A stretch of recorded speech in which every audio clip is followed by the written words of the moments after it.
Le point commun à tous ces types de violences faites aux femmes relève de ce que l'on pourrait appeler un régime d'autorisation propre aux identités masculines partout dans le monde.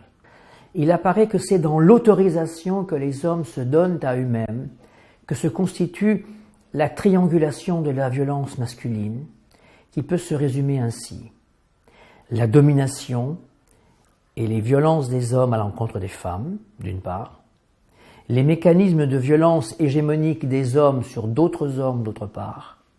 et enfin, les comportements de violence des hommes contre eux-mêmes. En second lieu, il convient de mentionner qu'au-delà de ce régime d'autorisation, les cultures patriarcales produisent des privilèges liés au pouvoir du masculin. Privilèges qui eux-mêmes induisent un régime implicite d'impunité et de tolérance aux actes de violence envers les femmes. Alors qu'il est produit et revendiqué comme norme quasi naturelle, le système patriarcal légitime les hommes dans l'évidence de leur domination. C'est ainsi qu'il pose comme allant de soi pour les hommes de parler, de s'imposer dans l'espace social, de construire des mécanismes de légitimation plus ou moins sophistiqués à l'expression et à la perpétuation de la violence dans les sphères du religieux,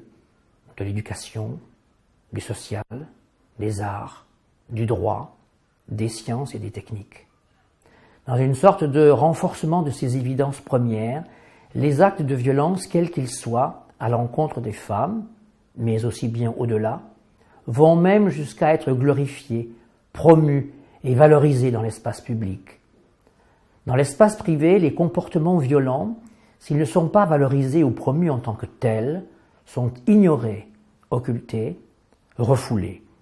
Et beaucoup de sociétés, y compris la nôtre, ont mis beaucoup de répugnance et de résistance à intervenir dans l'espace privé des violences domestiques.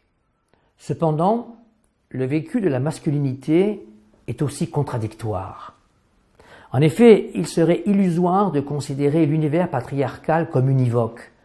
car l'autre face du pouvoir, de la domination, de la maîtrise et du contrôle, et des privilèges censés les accompagner, est faite de contradictions, de tensions, d'injonctions, d'auto-limitation, d'interdits, d'émotions, de besoins qui pèsent sur la constitution et le développement des garçons et des hommes en instillant insécurité, doute, crainte, colère, haine de soi et des autres. En conséquence, et comme nous l'avons déjà brièvement abordé, les différents registres des comportements violents des hommes sont une forme d'exutoire, de compensation, de réponse à cette dissonance cognitive fondamentale qui surjoue l'affirmation et l'auto-conviction de leur masculinité et de leur virilité. Il est une autre spécificité de l'univers mental de l'identité masculine patriarcale, c'est le refus et l'exclusion des émotions comme expression et représentation de soi. Il est en effet largement reconnu que le modèle dominant de l'identité masculine repose sur la distanciation, voire dans les cas les plus extrêmes, la négation du mode affectif, ou plus précisément des registres et des valeurs qui sont traditionnellement associés à la sentimentalité, et donc à la féminité, c'est-à-dire à l'empathie avec les autres, à l'aptitude aux soins pour les autres, ce qu'on appelle communément le care. En rejetant toute expression de sentiment et toute manifestation d'émotion ou de souffrance, surtout psychologique, les hommes sont ainsi prédisposés à penser que les violences qu'ils infligent aux autres, en particulier aux filles et aux femmes, ne sont pas de réelles douleurs et que, tout compte fait, ce n'est pas si grave que ça. Sans forcément leur ou se chercher des excuses, les hommes expriment plutôt une incapacité, acquise socialement, à ne pas comprendre et à ressentir les sentiments des autres.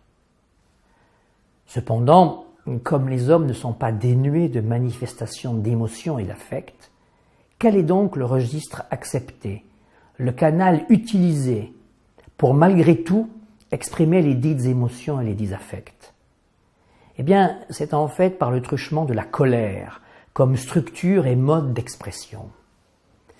La colère est l'un des rares sentiments que le système patriarcal autorise aux hommes et qui peut prendre bien des formes, des plus bénignes, comme l'impatience par rapport aux choses dues aux hommes et aux garçons, aux plus brutales, comme l'intonation forte, impérative, interruptive et tranchante des voix, les moqueries, les critiques, les dépréciations, enfin les violences verbales, psychologiques et bien sûr physiques. La colère se trouve être comme un mode d'expression alternative à tous les autres sentiments qui ne doivent pas être exprimés. Doute,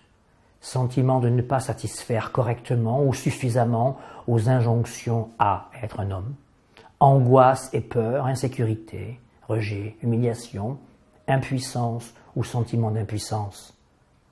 Enfin, l'acquisition, la reconnaissance et la tolérance sociale des violences à l'encontre des femmes sont très tôt transmises au sein de la famille. Et beaucoup de garçons, et de filles aussi, ont pu voir leur mère subir des traitements dégradants, dangereux et violents de la part de leurs compagnons ou de leurs partenaires. En intériorisant des mécanismes de violence, en les répétant, tout en les tolérant comme normes acceptables au sein même de la famille,